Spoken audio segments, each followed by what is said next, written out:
சாபம் ஏற்ற மரங்களுக்கு இடையில் விநாயகர் தோன்றியதும் மரங்கள் சுய உருவம் பெற்றன.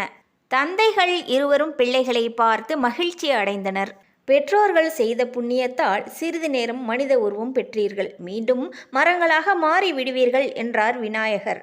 விநாயகர் மந்தாரை வன்னியை பார்த்து, எனக்கு செய்யப்படும் வழிபாட்டிற்கு மந்தாரை வன்னி இலைகள் பயன்படுத்தப்படும். இந்த இலைகளால் அர்ச்சித்தால் என்னை நேரில் சந்தித்து வழிபட்ட பலன் கிடைக்கும்.